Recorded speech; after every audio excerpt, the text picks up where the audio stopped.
Hey guys, in this video I'm going to show you how you can install Xcode on your Mac operating system. So Xcode is an IDE which you can use to develop many different applications for iOS, Mac or iPhone or many different programming languages. So I want to install Xcode so that I can have the support for C and C++ compilers, and that is the reason I will be installing Xcode for me, but it supports many other languages like Swift or Objective-C, or you can also develop many other kinds of app. So let's see how we can install Xcode on our Mac operating system. So for that, you just need to click on this App Store icon. If it's not visible on the menu bar, you can also search for the App Store here in the Spotlight search and then click on the App Store icon from here. It's going to open this App Store in this format, and then here search for Xcode and then search for the Xcode. So you can see this Xcode result. So we are going to just click on this option for the download. So just click on this small icon which is on the right top corner, and once you click on this option, it's going to prepare to download the Xcode, and then it's going to start the installation of Xcode. Now Xcode is around 7 to 10 GB file, so it's going to take some time to download this file, right? So let's wait for the Xcode to finish installation. Now while this download is getting finished, we can also check. For example, I wanted the support for Clang to compile C or C++ uh, programming languages, right? So for that, we are going to open the terminal. So just go to the Spotlight and search for terminal. And here, when we search for Clang option, which we can use to compile the C language, or Clang++, which we can use to compile the C++ programming language. When you just type this and then space hyphen version, for example, and then press enter, is going to give you this kind of result that no developer tools were found requesting install. And when you just minimize this, it's going to show you this kind of window here. For now, I'm going to cancel this, but essentially when we install Xcode, these tools also will be installed. So we will wait for the installation to finish, and once again we will try to give this command and see if those tools are installed, right? And we will also try to compile the C or C++ program to see if that works. So for now, I'm going to just close this terminal. You also need to right click on this terminal option and then click on quit, so it's fully exited. And then in between, you can see these kind of pop-ups which says multiple extensions added, Xcode added multiple extensions. You can manage extensions in login items and extensions. And you can see now, once Xcode is fully downloaded and installed, you will be able to see the open button here, right? So let's click on this open button. You can also see the Xcode icon in the apps now once it's installed.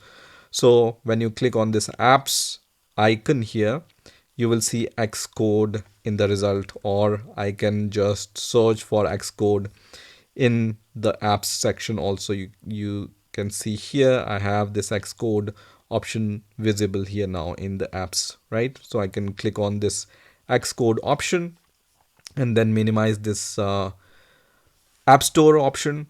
And now you can see when I click on the Xcode, first of all, I need to agree with all those license terms and conditions. So I'm going to click on agree here.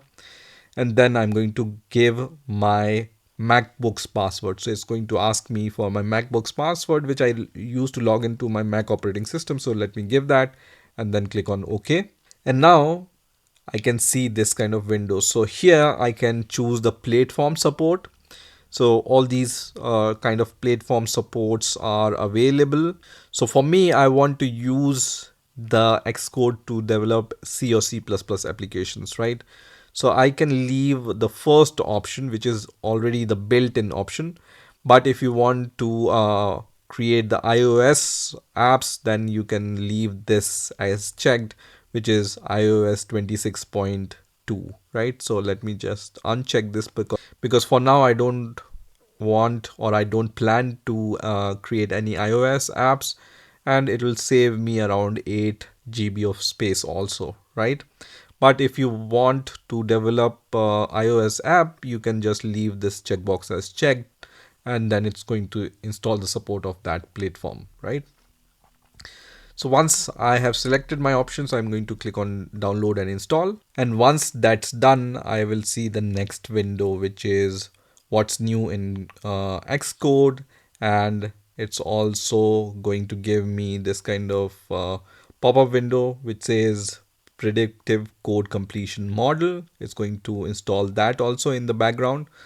But for now, I can click on continue here, and this is going to open the Xcode window, right?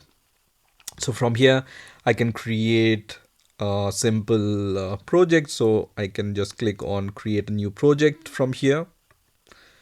And then it's going to give me the option to create some project. So you can see it has the support for iOS, macOS, and other platforms. I want the support for macOS, and I just want to create a very simple command line tool. So I'm going to choose the command line tool and then click on next. And then I'm going to give my project name. Let's say demo CPP project.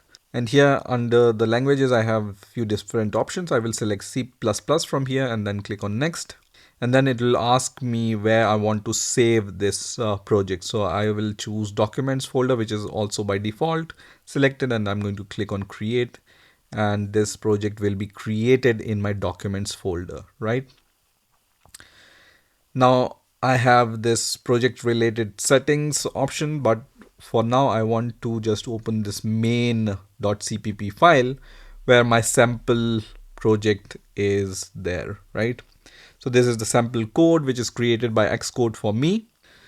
So now let's try to build and run this program. So for this, I can click on the product option here and I can either run it, but first of all, let's build this program. So I can select the build option, which is going to compile this C++ program, and it says build succeeded.